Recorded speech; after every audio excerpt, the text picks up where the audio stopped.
Goeiedag en baie welkom weer hier by Lewe met Ritme, ons weeklikse oefening om ons te help om regtig volgelinge van Jesus te wees. En ons is in die tyd van Pinkster, 50 dae na Hemelvaart, na Paasfees, die sameloop van omstandighede, Jesus wat opgevaar het en die belofte van die Heilige Gees. So ons stap ook 'n pad na die belofte toe.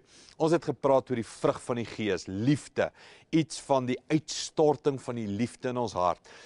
Die gedagte was, die vrug van die Gees is liefde, soos 'n lemoen, maar 'n lemoen het baie skywe, en van die skywe is vriendelikheid en geduld en selfbeheersing en vrede en goedheid, goedhartigheid. So die oefening vir hierdie week is wat van jy leer, Galasiërs 5:22 ensovoorts, uit jou kop uit.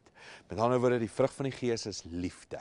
En jy memoriseer dit en dan begin jy blydskap, vrede, vriendelikheid, goedheid, getrou. En jy leer daai woorde uit jou kop uit. En dan, as jy nou so 2 dae gevat het om dit te oefen en te leer en te oefen en te leer, dan gaan jy na 'n goeie vriend, jou man, jou vrou toe, iemand wat jy kan vertrou en sê, help my bietjie. Die vrug van die Gees is, en jy noem dit uit jou kop uit, en sê, wat een dink jy van hierdie vrugte, van hierdie eienskappe van liefde, kom maklik in my lewe.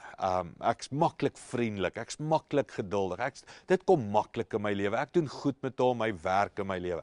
En dan vra jy die moeilike vraag, watter een dink jy in my lewe het bietjie aandag nodig, bietjie meer effort nodig, bietjie meer gebed nodig. En jy vat daai terugvoer, en jy sê dankie daarvoor, en jy gaan bid en sê, Here, ek kort meer geduld, ek kort meer vriendelikheid, ek kort meer goedheid, getrouheid, of wat ook al, en jy bid daaroor en jy sê, Here, help my, ek wil 'n lewe vol van die Heilige Gees hê.